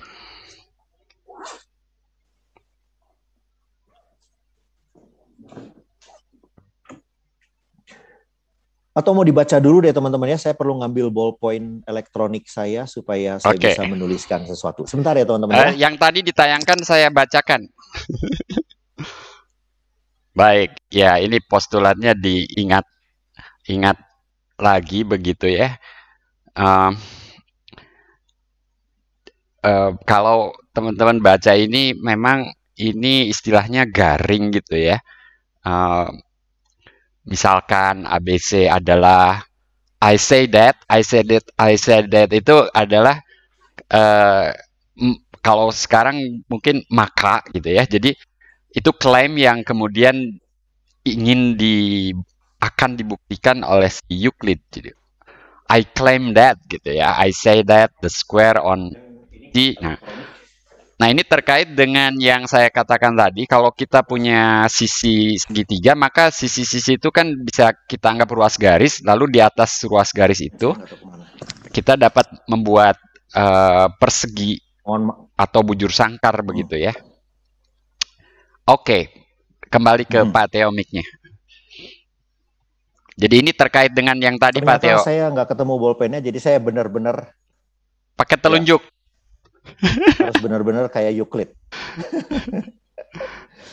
Jadi intinya adalah gini ya, ABC ini yang Anda lihat di sana itu adalah segitiganya, gitu ya.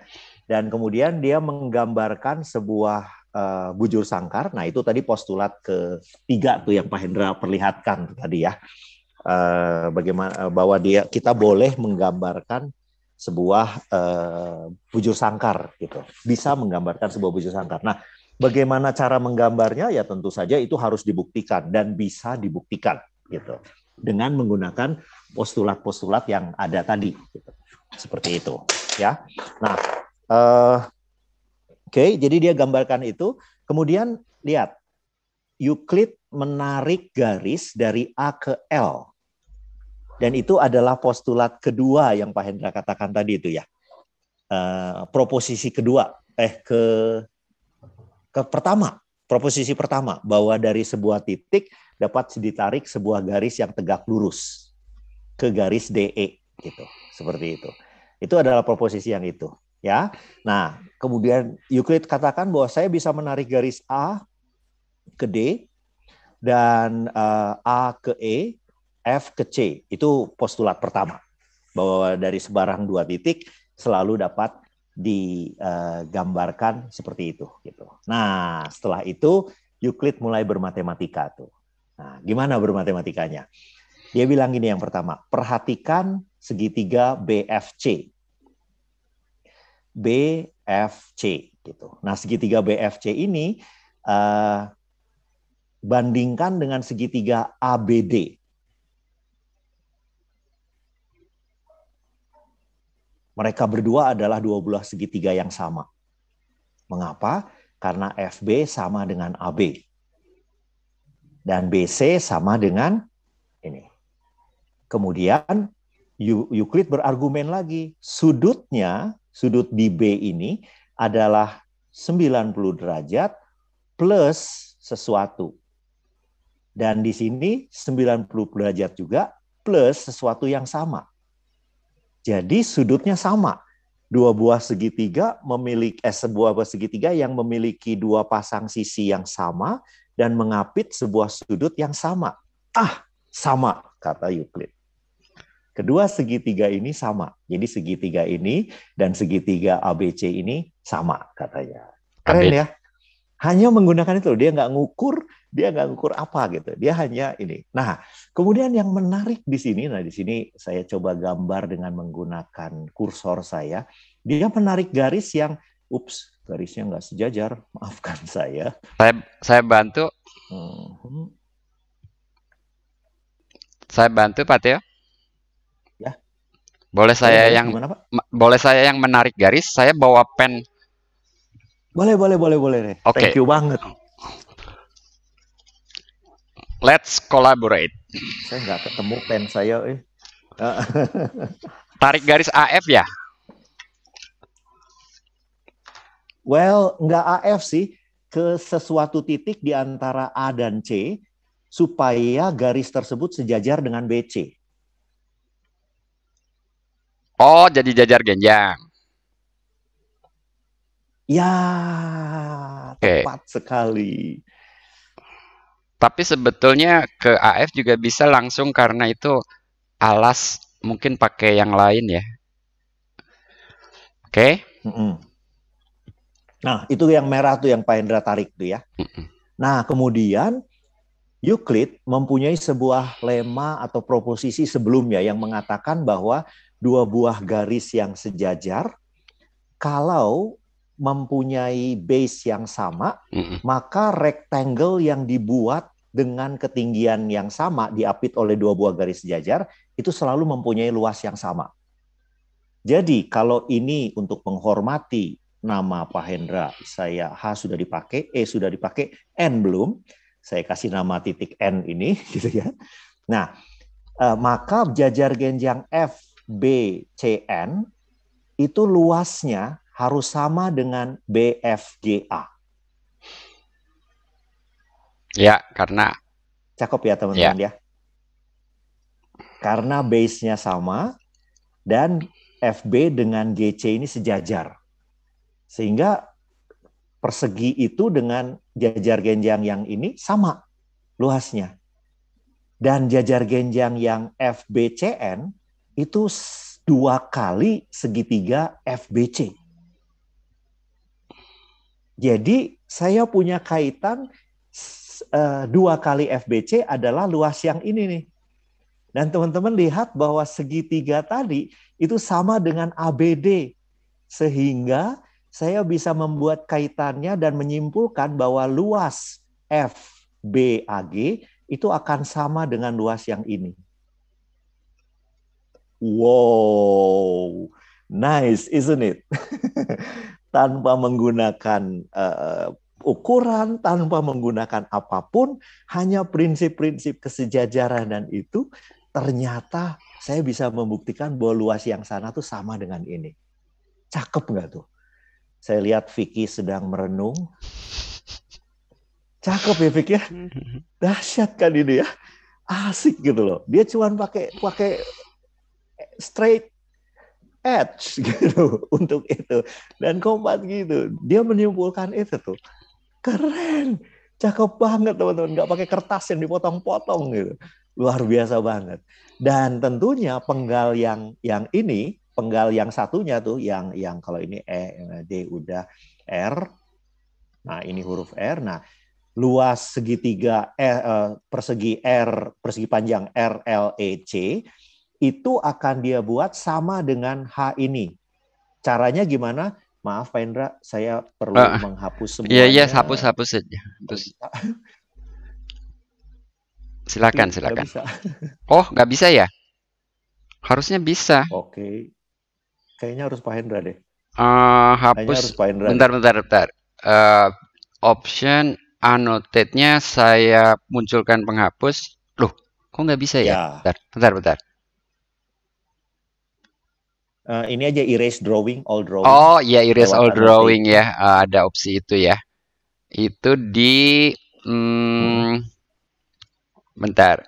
Di annotate-nya Di kayaknya. annotate-nya yang tadi ada erase all drawing. Oke. Clear all my, udah dapat.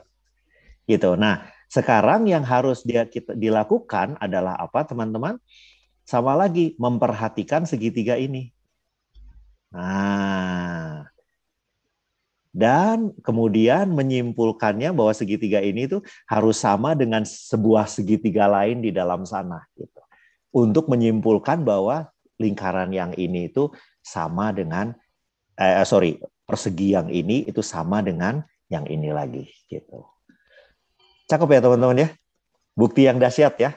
Itu menurut saya harus dilihat masing-masing dan dinikmati betul-betul ini menurut saya gitu. Nah, itu yang dilakukan oleh Euclid, teman-teman. Hanya menggunakan postulat-postulat sederhana itu untuk menyimpulkan sesuatu yang juga bicara tentang numbers. Sakti nggak itu, teman-teman? Sakti nggak? Jadi mudah-mudahan teman-teman semua di sini bisa melihat betapa dalamnya apa yang dikerjakan oleh Euclid. Gitu. It's not just summing up all the previous result. No, dia melakukan kristalisasi untuk mengatakan kondisi minimal apa yang harus saya punya. Kelima postulat tadi. Dan dari 5 postulat tadi, dia buktikan teorema Pythagoras. Dia buktikan numbers theory. Now I hope you see my excitement. Let's do this. Gitu. Let's do these elements gitu. Karena banyak sekali gitu yang muncul di sini gitu ya. Ya, You Pak Theo, see how far it reach gitu loh. Pak Theo tambah komen bahwa Ya. gambar ini bukan buktinya. Ini exactly untuk menjelaskan kalimat-kalimat dia. Coba diperlihatkan lagi kalimat-kalimatnya, Pak Theo. Tentu saja kalau teman-teman sedikit karena Pak kalau teman-teman percaya pada gambar ya boleh, tapi sebetulnya bukan gambar itu buktinya Euclid. Buktinya Euclid itu statement-statementnya. Saya tambahkan sedikit buat Pak Hendra di situ dan teman-teman semua di sini bahwa gambar ini adalah tambahan dari edisi terbarunya. The original one has no pictures whatsoever. Yeah, draw yourself kalau jadi kamu nggak ngerti. Teman-teman punya elemen, ya, kalau teman-teman punya elemen zaman sekarang ada gambarnya, entah itu buku bekas digambar oleh pemilik buku sebelumnya atau edisi terbarunya menambahkan itu untuk mempermudah hidup kita. But Euclid only write it down as it is, gitu loh. Asik ya teman-teman ya. Satu lagi Pak Theo. Atau Pak Theo akan cerita ini juga. Di bawah tuh ada QED itu. Nah, itu akhir pembuktian. Apa sih tapi itu, Pak, QED? Quod erat demonstrandum ya. Itu jelas Latin, bukan Greek. Nah, Euclidnya sendiri tuh kalimatnya apa gitu yang biasa dia tuliskan, tapi ini terjemahan ya. Bentar. Ini ujung buktinya ya. Mana sih?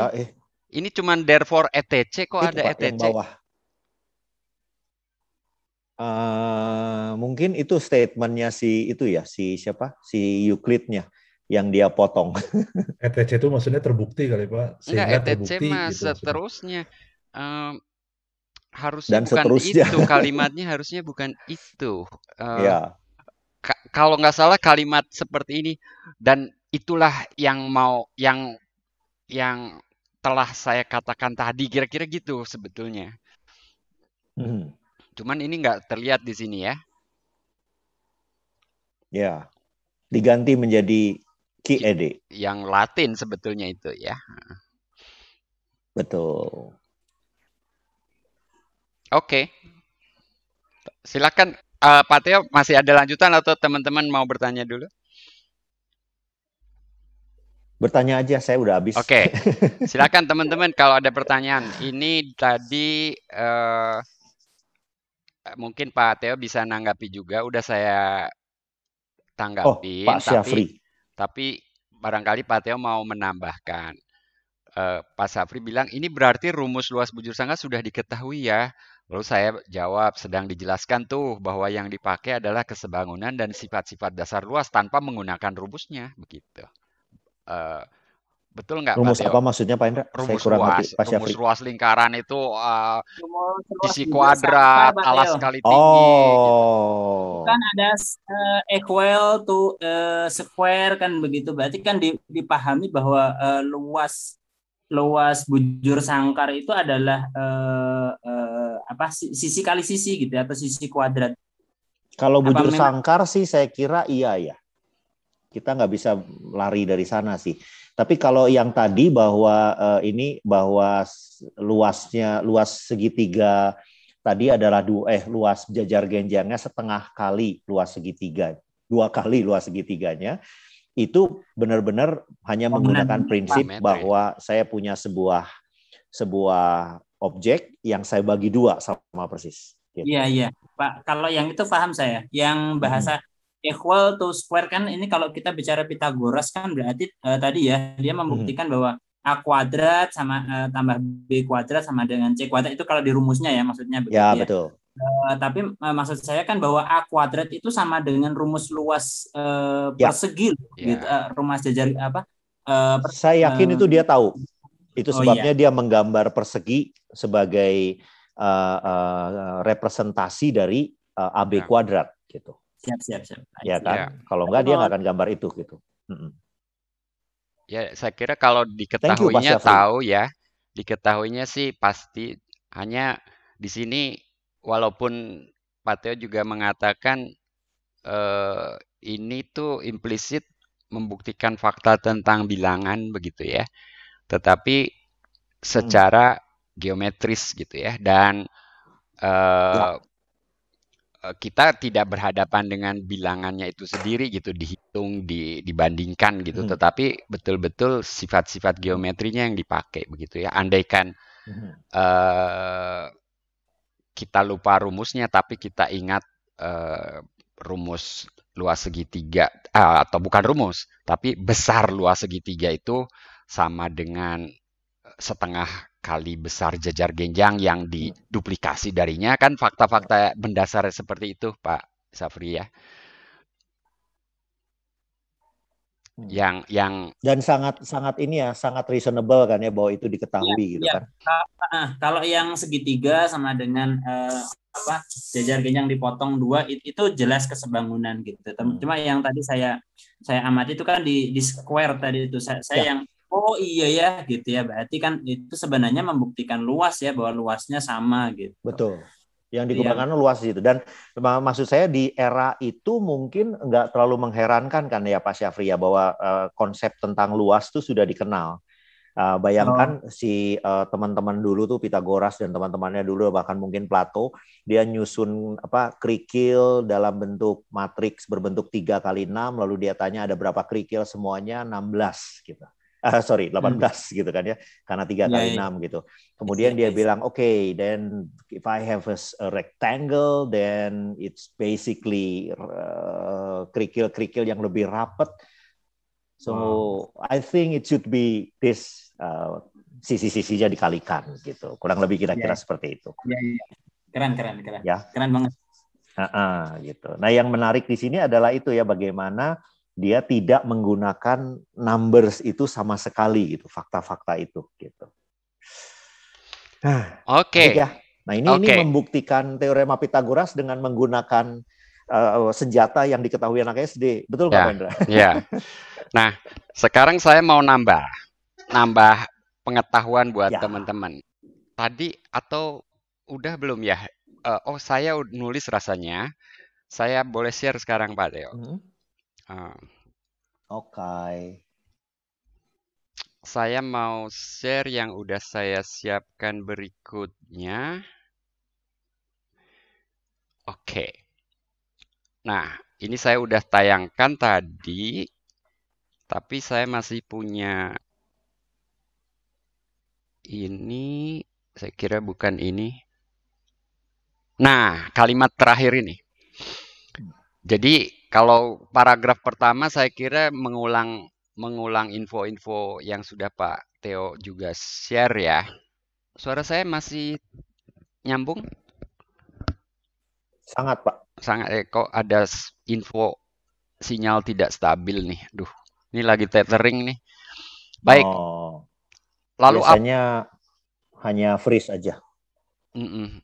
Jasa besar Euclid itu dalam menuliskan dan menyusun karya matematika terdahulu udah disampaikan tadi ya. Jadi kita lihat paragraf terakhir aja.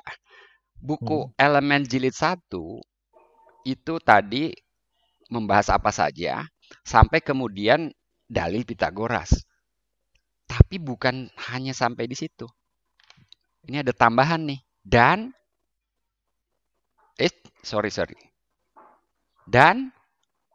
dan kebalikannya. Artinya apa, teman-teman? Artinya kalau juga dibuktikan dalil sagoratip. Sagoratip ya itu namanya ya. Kebalikannya Pitagoras kan, Pak? Oh, kamu Arema orang Malang. Inilah enaknya sekali, Pak. Inilah enaknya mecet nih. Bisa bercanda. Saya di kacangin juga ini. Aduh. Ya, jadi cuman buktinya ini sebetulnya kurang optimal karena belum pakai geometri, kata Fikri ya. Kurang optimalnya saya akan tunjukkan di sini ya. Jadi terbukti kebalikannya. Cuman buktinya tuh gini. Saya pakai whiteboard sekarang. Oke. Jadi kalau saya punya segitiga dengan kalau pakai bahasa Euclid gini. Dengan ini ABC dengan AB kuadrat. Aduh, kuadrat lagi. Pinjem notasi sekarang ya. Ini notasi sekarang nih kalau pakai kalimat square of gitu ya. Tambah BC kuadrat sama dengan AC kuadrat kan gitu ya.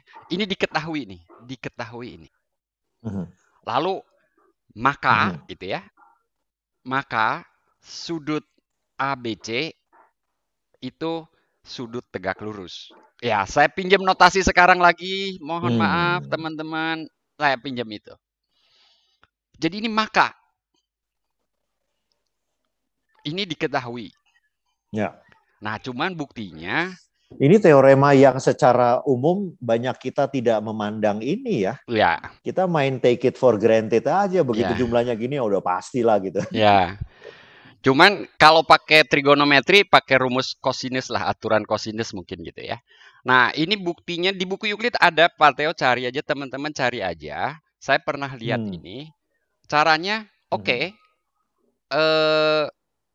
Saya gambar ruas garis yang panjangnya AB. Ini sama dengan itu gitu ya. Bisa dong gitu ya. Pakai jangka dan seterusnya. Ya. Lalu saya tarik garis yang tegak lurus ke situ. Tegak lurus ini sengaja karena saya postulat yang tadi. Saya bisa ini sama dengan BC nih, sama dengan BC. Panjangnya. Tapi sengaja saya buat tegak lurus. Saya bisa kan? Lalu saya hubungkan ini. Jadi saya punya seperti meniru segitiga di atas, tapi dengan sengaja saya buat sudut tegak lurus. Lalu pertanyaannya ini berapa? Nah, di sini kurang optimalnya. Menurut dalil Pitagoras, jadi dalil Pitagorasnya dipakai. Dalil Pitagoras jadi sebetulnya yang terjadi itu begini. Saya lengkapi dulu ya. Maka ini mestilah sama dengan si AC tadi. Jadi saya punya, mungkin saya namai ini DE. DE sama dengan AB gitu ya. DE sama dengan AB dalam hal panjang. Lalu ini F. EF saya buat sama dengan BC dan EF tegak lurus DE gitu. Maka menurut dalil Pitagoras DB ini DF, maka menurut dalil Pitagoras DF mestilah sama dengan AC. Jadi saya punya dua segitiga yang ketiga sisinya sama panjang. Berarti mestilah sebangun. Kalau sebangun mestilah ini siku juga. Ya. Nah, yang kurang cantiknya ini di sini yang dipakai itu sebetulnya jadinya begini. Jika P maka Q itu Pitagoras, lalu kita ingin membuktikan Q maka P. Tapi yang terjadi itu si P maka Q-nya itu sendiri dipakai. Jadi gitulah bahasa logikanya tuh gitu. Kalau saya punya Q, tapi saya juga di kepala saya sudah tahu jika P maka Q gitu loh. Lalu saya punya Q. Secara umum sih saya nggak bisa menyimpulkan maka P. Sorry. Cara menulisnya nggak gitu. Cara menulisnya nggak gitu. Saya undo dulu ya. Undo dulu semua. Saya punya Q. Ini saya nggak bisa menyimpulkan P. Secara umum saya nggak bisa menyimpulkan P. Tapi kalau saya punya ini 1 dan 2 ini, maka saya punya pastilah P. Itu yang dilakukan Euclid tadi. Ya. Nah, yang kurang cantiknya tuh inginnya itu saya cuman pengen gini aja. Kalau saya tahu Q, bisa nggak saya simpulkan P gitu loh. Nah, itu yang pakai aturan kosinus mungkin. Gitu ya. Tapi aturan kosinusnya juga diturunkan dari mana? Ya kemungkinan juga pakai dalil Pitagoras juga sih gitu. Jadi kemungkinan ya memang dua ini harus diketahui dua-duanya gitu ya. Ini kalau ini saja jelas nggak bisa. Kemungkinan ini saja sih question mark ya. Ini saja nggak bisa. Jadi bukan betul-betul kebalikan. Jadi hanya menggunakan geometrinya gitu ya. Iya. Hanya menggunakan geometrinya untuk menyimpulkan bahwa itu ya. Ya. Nah, itu agak berat. Iya. Tapi sebenarnya yang Euclid lakukan juga nggak jauh-jauh amat sih kan ya, bahwa dia benar-benar menggunakan prinsip kesebangunan dua buah segitiga gitu untuk menyimpulkan kesebangunannya bahwa, ya sudutnya harus 90 derajat gitu. Iya. Gitu. Ya. Hanya lewat jalur lain gitu supaya dia bisa pakai teorema Pitagorasnya. Ya. Dari Firdaus Nusur tuh Pak Indra ada pertanyaan di situ? Oke. Co-host juga boleh langsung. Geometri Euclidean katanya. Saya punya dua pertanyaan. Pertama, kalau di geometri Euclidean teorema Pitagoras sudah sangat well known, tetapi bagaimana mengkonstruksikan teorema Pitagoras dalam geometri non Euclidean? Ini udah parauh ini. Pak Teo pernah ngajar geometri ya? Well, in principle kan gini ya, teman-teman ya, bahwa jelas di sini bahwa yang kita bahas tuh yang kita bahas di sini adalah Euclid ya, the elements of Euclid. Jadi kita bicara di geometri Euclidean. Kalau non Euclidean gimana? Ya tinggal diganti aja yang sama dengannya dengan non sama dengan. If it's a positive curvature, then it should be larger than or equal to. It will be smaller than or equal to. Gitu. Kira-kira seperti itu. Tapi untuk mengatakan teoremanya yang pasti, saya rasa sih di non Euclidean nggak ada. Tidak berlaku. Di permukaan bola kan kita gitu. Bisa punya segitiga yang sudutnya tiga-tiganya tegak lurus. Betul. Dan itu. sisinya jadi sama. Harus diganti tanda sama dengannya gitu. Ya. Tapi ada itu pembahasan itu betul. Jadinya nanti super atau sub ya. Ya, lebih besar atau lebih kecil gitu. Tergantung dari kelengkungannya gitu. Oke, yang kedua tentang Fermat-Last theorem. Nah, ini menarik. Saya nggak ngerti. Oke, saya bacakan dulu ya. Tentang Fermat-Last theorem, A pangkat N Mbah B pangkat N sama dengan C pangkat N. Kalau N sama dengan 2 kan dalil Pitagoras. Tapi untuk N lebih besar daripada 2, tidak ada, saya lengkapi ya, tidak ada bilangan bulat ABC Bulat. yang memenuhi. Begitu ya. Nah, itu Fermat-Last Theorem dan kita udah tahu baru dibuktikan abad 20 dengan susah payah. Sebelumnya sudah diklaim oleh Fermat abad 17, tapi marginnya nggak cukup katanya ya. Tapi saya udah ngeklaim punya buktinya. Tapi kemudian orang penasaran, baru di akhir abad 20 terbukti dengan berbagai ingredient yang baru yang dikembangkan di abad Clearly not, bukan awal. Iya. Nah, jelas bukan tidak terkait dengan Fermat. Iya. Sebetulnya in feeling saya, Pak Theo boleh nambahin, Vicky dan teman-teman boleh. Feeling saya begini. N sama 2 itu berbicara luas. Jadi ada fakta geometri. Nah, ketika N sama 3, maka teman-teman kan tahu dong, A pangkat 3 itu kan bukan luas. A pangkat 3 itu udah volume gitu, volume kubus. Jadi gambarnya saja udah nggak gatuk gitu, nggak cucuk gitu. Gambarnya aja udah nggak ini. Mungkin kita sedang berbicara tetrahedron barangkali gitu loh. Nah, makanya kemudian ada persamaan Diophantine. Ada persamaan Diophantine, lalu ada solusi Euler, dan seterusnya, yang memang kemudian bukan A pangkat 3 tambah B pangkat 3 saja, tapi ada C tambah C pangkat 3 yang kemudian sama dengan D pangkat 3, itu persamaan Diophantine seperti itu, ada solusinya apa enggak gitu ya, dan seterusnya. Jadi kalau A pangkat 3 tambah B pangkat 3 sama dengan C pangkat 3, kalau ada itu memang secara geometri nantinya jadi ini objeknya apa? Ada 2 buah kubus ditempelin jadi sebuah kubus yang lebih besar, kayaknya nggak, secara geometri juga nggak kebayang itu kalau terjadi gitu ya. Tapi sekarang bayangkan. Dan kalau komentar saya tentang bayangkan tetrahedron.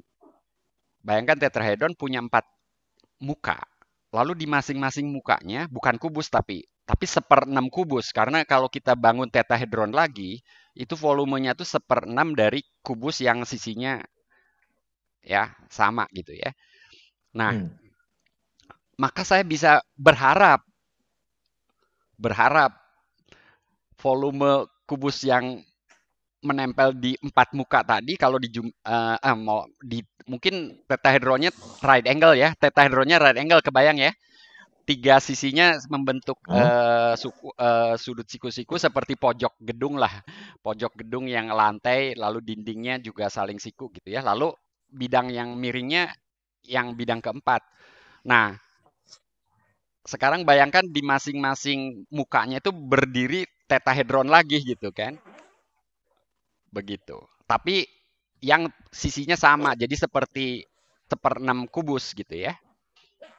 Begitu. Nah, lalu saya bisa berharap 3 volume tetrahedron yang dari alas, lalu sisi dinding yang satu dan sisi dinding yang kedua, kalau dijumlahkan sama dengan volume tetrahedron yang berdiri di atas bidang miring. Saya bisa berharap begitu. Secara geometri ini analog dengan dalil Pitagoras. Jadi dari situ saja A pangkat N tambah B pangkat N sama dengan C pangkat N itu untuk N sama dengan 3 itu udah nggak, secara geometri udah nggak analog gitu loh dengan dalil Pitagoras. Secara tampilan rumus saja mirip gitu, tapi secara geometri itu nggak analog gitu loh. Begitu. Nah, persamaan Diophantine, dan tapi kemudian juga ini jadi silakan. Jadi si teorema Pitagoras itu sendiri juga jangan disandingkan dengan Fermat-Last Theorem karena it's a two different theorem gitu. Pitagoras Theorem itu bicara tentang semua segitiga siku-siku akan memenuhi sebuah properti tertentu, yaitu A kuadrat tambah B kuadrat sama dengan C kuadrat gitu. Fermat-Last Theorem itu bicara tentang integer solution of some equation. That's two different thing. Jadi seperti padanannya bukan dengan teorema Pitagorasnya, dengan triple Pitagorasnya sebenarnya. Gitu, misalkan dengan 3, 4, 5 yang bulat gitu, atau berapa gitu. Nah itu gitu sebenarnya. Yang tidak ada tuh itu gitu sebenarnya. Kalau boleh nggak bulat sih kayaknya bisa-bisa aja ya Pak Indra ya. Ya. Kalau ABC-nya boleh nggak bulat gitu. Ini di YouTube ada pertanyaan yang kemudian menyerempet ke arah pembelajaran, tapi saya bacakan aja ya dari Omah Belajar yang juga sering hadir di mecet-mecet sebelumnya. Apakah reasonable sudah menjadi bagian dalam kurung terutama belajar matematika? Yang kedua, gimana? apakah reasonable menjadi bagian dalam belajar matematika? Mungkin bernalar maksudnya. Reasonable di sini reasoning. bernalar. Reasoning saya kira maksudnya ya. Nah, kemudian yang kedua, dari mana, oleh siapa sikap itu dilatihkan? Ya, gimana Pak Teo? Saya mau jawab sih dari Omah Belajar aja gitu kan. Yang bertanya. Maksudnya siapa di situ, mungkin pelaku gurunya ya, guru yang mana yang harusnya mengajarkan mungkin, itu gitu ya. Salah satu jawaban yang jadi Omah Belajar nih mancing-mancing juga. Ini guru nih bertanggung jawab, tapi apa betul cuma guru juga gitu loh.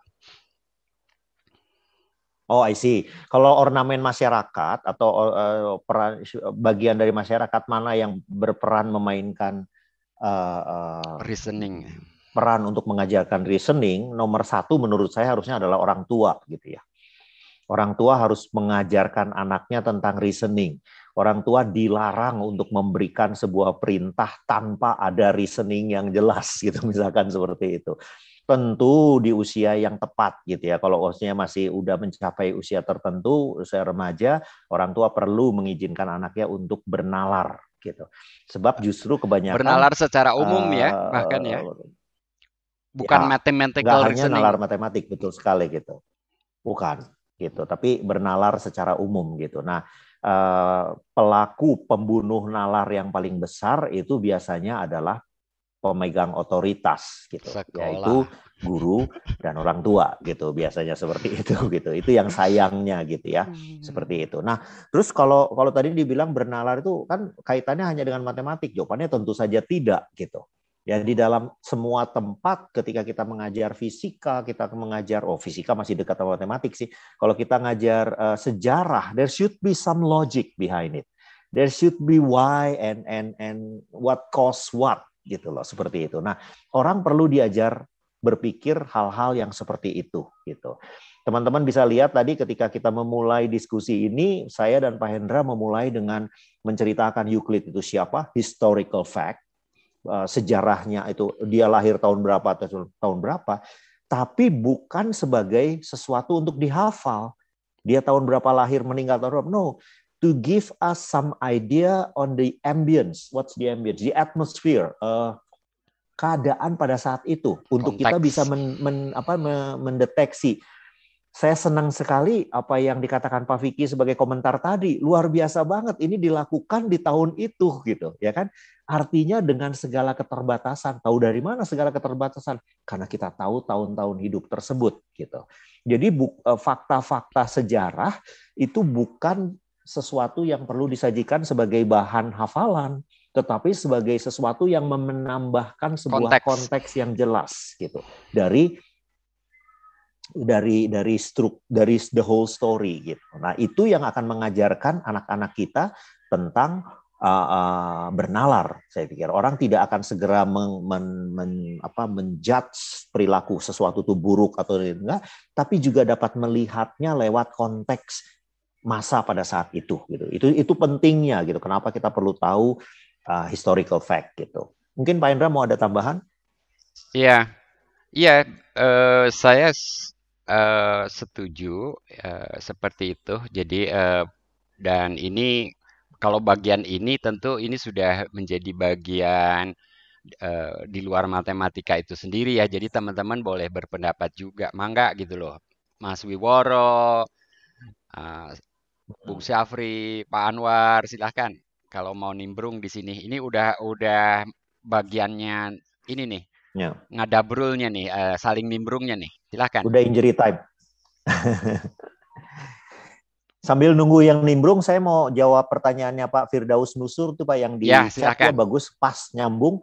Jadi dalam matematika seringkali memang tidak dapat dideskripsikan secara geometri, tetapi dapat diselesaikan secara aljabar semata. Justru Euclid memperlihatkan kebalikannya, teman-teman. Euclid dalam hari ini memperlihatkan bahwa just by doing geometry, dia describe a lot of things which is not even close to geometry. Gitu. Number theory membuat kaitan yang luar biasa bagusnya gitu ke sana gitu ya. Nah, sebagai tambahan informasi teman-teman, sampai beberapa saat orang tuh masih punya statement yang bilang bahwa geometry is the language of mathematics. Gitu. Nah, kaitannya kenapa ya Euclid ini gitu. Euclid do this and then ya tentu saja geometri yang dimaksud adalah geometri Euclid ini gitu ya. Gitu teman-teman. Ya. Nanti persamaan Diofantin itu ada di buku. Oh, belum ya. Diofantin itu sesudahnya ya. Tapi cikal bakalnya ada nggak di buku kesekian itu, Pak Theo? Jadi ini mungkin bocoran untuk Medchat episode berikutnya.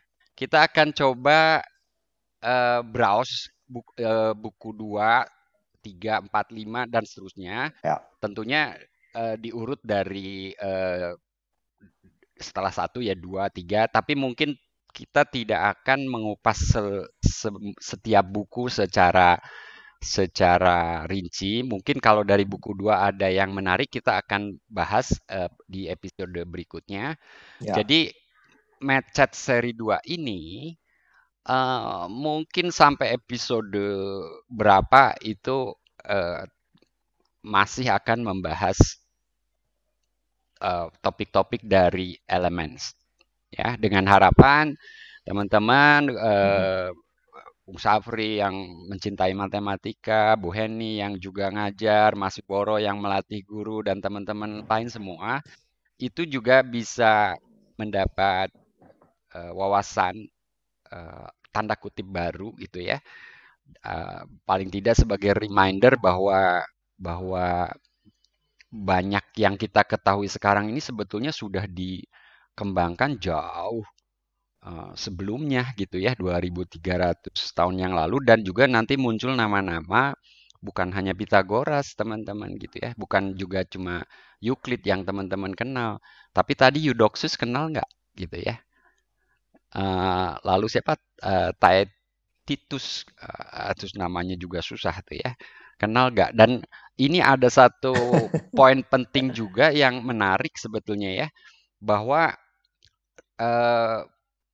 pendokumentasian secara tulis udah pasti, tetapi kemudian atribusi kepada tanda kutip penemu, kalau boleh saya pakai kata itu gitu ya, kepada penemu fakta-fakta matematis itu gitu ya. Jadi makanya dan tradisi ini kan dilanjutkan terus begitu ya. Tradisi ini dilanjutkan terus sampai hari ini di bidang matematika, dan saya pikir juga di bidang-bidang lainnya juga pada akhirnya gitu ya. Walaupun saya tidak mengklaim ininya matematika, karena pada saat itu matematika, musik, optik, lalu apalagi tadi data ternyata sudah jadi objek studi gitu ya, begitu. Jadi itu teman-teman sebagai bocoran untuk episode berikutnya. Sekali lagi kalau tertarik dengan Elements, cari soft copy-nya, kalau beruntung teman-teman dapat. Tapi ya begitu, membacanya perlu dengan apa Pak Theo? Ketabahan? Ketabahan. Bisa minta tolong Pak Anwar ya untuk mencarikan PDF-nya. Ya ketabahan, dan karena ada terjemahannya dalam bahasa Indonesia nggak, rasanya ada Sekelompok orang yang berupaya menerjemahkan ini, Mas Wiworo kenal nggak? Atau tahu nggak? Tapi rasanya belum berhasil. Apakah kelompoknya Surya Institute atau apa? Atau Nggak. Surya Paloh? Enggak, Surya Wijaya itu rasanya ada upaya itu, tapi sepanjang pengetahuan saya juga tidak bergulir ya, gitu. Jadi kalau Pak Theo menyebutkan tadi buku Elements ini diterjemahkan ke dalam berbagai bahasa dan menjadi buku kedua yang banyak diterjemahkan begitu ya ke dalam berbagai bahasa, tapi setahu saya tidak ada Yang terjemahannya. edisinya, Pak, sorry, saya revisi. Saya ralat edisinya, numbers of edition-nya itu sangat banyak. Kedua terbanyak setelah Alkitab. Numbers of edition itu artinya edition, jadi reproduction. Iya. Reproduce gitu. Bukan kalau terjemahannya sih ternyata bukan saya terjemahannya cari ya? kurang tahu. Oke. Bukan. Tapi kalau terjemahan yang kita tahu bahasa Inggris pasti, ya kan? Sebelumnya pasti ke bahasa. Nah, di buku Lingkaran tuh saya menulis bahwa itu diterjemahkan ke bahasa Arab pada abad 8 dan 9. Lalu dibawa ke Eropa, baru kemudian diterjemahkan ke dalam bahasa Latin. Dari bahasa Latin, kemudian ya ke bahasa Inggris, begitu ya. Begitu, dan seterusnya. Nah, ya saya berharap ada terjemahannya dalam bahasa Indonesia lah misalnya gitu. Tapi saya sepanjang pengetahuan saya belum ada ya. Jadi maksud saya teman-teman kalau menemukan dokumennya ya baca yang pasti dalam versi bahasa Inggris. Saya pernah menemukan PDF bahasa Inggris bersebelahan dengan bahasa Greek. Jadi alfa, beta, epsilon, gamma tuh itu begitu. Begitu. Jadi itu ada versi seperti itu. Oke, biasanya Mas Wiworo tuh yang menemukan e-book gitu, lengkap. Tapi kalau mau beli buku fisiknya tersedia di Tokopedia juga dijual. Saya kok jadi ngiklan. Oke, teman-teman, saya kira kita berakhir 2 menit lagi, 17.15. Kalau tidak ada yang ingin berkomentar atau menyampaikan sesuatu. Didengar. Udah ya. Baik, Pak Theo, suara saya masih jelas? Masih, Pak. Oke, teman-teman, saya kira ini akhir episode pertama di seri kedua. Terima kasih sudah hadir di Zoom, dan buat teman-teman yang di kanal YouTube juga komentarnya banyak, dan Bu Farida ada di YouTube dengan berkomentar juga. Demikian nih komentarnya. Jika demikian, pemegang otoritas sepertinya harus baca buku The Element ya Pak Theo. Maksudnya tadi yang kepala sekolah, guru-guru gitu. Termasuk Bu Farida juga nih, jangan-jangan Bu Farida gitu, Mas Wiworo dan kita semua ya. Ya tidak harus membaca halaman demi halaman, mungkin bisa di browse terlebih dahulu seperti dalil Pitagoras tadi. Saya kira dicuplik bagian dalil Pitagoras sampai dengan bukti kebalikannya itu menjadi sebuah artikel pendek gitu ya, untuk di-share lagi juga dengan murid, dengan sesama guru. Saya kira bagus sekali gitu ya. Kemudian nanti ada fakta tentang garis singgung lingkaran, teman-teman. Ya, garis singgung lingkaran nanti kita bahas ya Pak Theo ya, yang akan datang saya dan Pak Theo akan berbagi tugas lagi. Pak Theo udah komit menjadi co-host untuk siap seri 2 sampai episode X atau N nantinya gitu ya. Saya tidak janjikan mudah-mudahan N-nya tidak terlalu besar.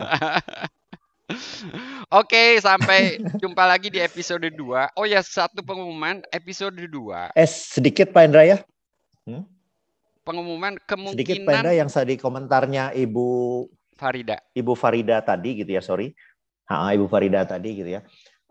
Membaca buku Elements gitu. Oke, pertanyaannya sebenarnya bukan membaca buku Elements, pertanyaannya adalah belajar apa dari baca buku Elements gitu. Apa yang kita belajar ketika kita membaca buku Elements? Ini yang saya belajar ketika saya melihat buku-buku tersebut gitu. Saya belajar bagaimana Euclid selalu mempertanyakan dirinya, tidak menerima everything for granted gitu. Dia selalu mempertanyakan itu, dan itulah yang menurut saya yang membuat kita terus-menerus bernalar. Kita tidak selalu mengasumsikan dan menganggap asumsi kita itu sebagai sebuah kebenaran. Enggak. Euclid tanya, jumlahnya begini, harusnya segitiga siku-siku. Oke. Then try to prove it. Nah, skeptisme seperti itu yang harus terus kita piara, teman-teman sekalian di situ. Para guru di sini, Anda harus selalu punya skeptisme seperti itu. When you see a formula, you ask, why? Why this is true? Dari mana ini? Apa datangnya? Siapa yang nulis ini? You have to ask that. Gitu. Nah, dengan cara seperti itu, berharap anak-anak yang ada di bawah di bimbingan kita juga akan memiliki skeptisme yang sama untuk mempertanyakan banyak hal. Gitu. Ya. Jadi belajar apa dari Elements? Itu aja Pak Hendra. Kata penutup yang bagus sekali. Saya hanya mau menambahkan pengumuman, ada kemungkinan episode 2 tidak minggu depan. Karena saya, Pak Theo, punya acara di Departemen Matematika, saya sebut departemen ya, tanda kutip ya. Kami punya workshop on integral and differential equations. Nah, untuk ikut workshop itu, teman-teman harus daftar juga sih. Pengumumannya rasanya ada yang share di sosmed nggak ya? Mungkin kalau teman-teman memang tertarik, saya akan posting posternya di Facebook gitu ya. Tapi ini workshop yang serius, matematika yang mungkin level master lah begitu ya. Itu ya saya kira level master begitu. Jadi kalau S1 tahun-tahun ketiga keempat mungkin masih bisa mengikuti.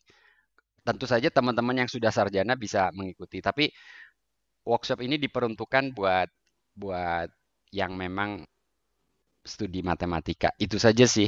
Jadi saya dan Pak Teo akan berunding apakah Jumat minggu depan kita bisa tampil di macet ini atau terpaksa off terlebih dahulu gitu ya karena ada acara itu. Itu teman-teman ya. Selamat sore, salam sehat selalu semuanya. Baca buku Elements kalau kemudian macet 2 minggu lagi, jadi kesempatan membacanya lebih banyak, lebih panjang. Oke, sampai jumpa di macet episode 2. Selamat berakhir pekan. Terima kasih Pak Theo. Bye. Terima kasih Pak Hendra, Pak Theo.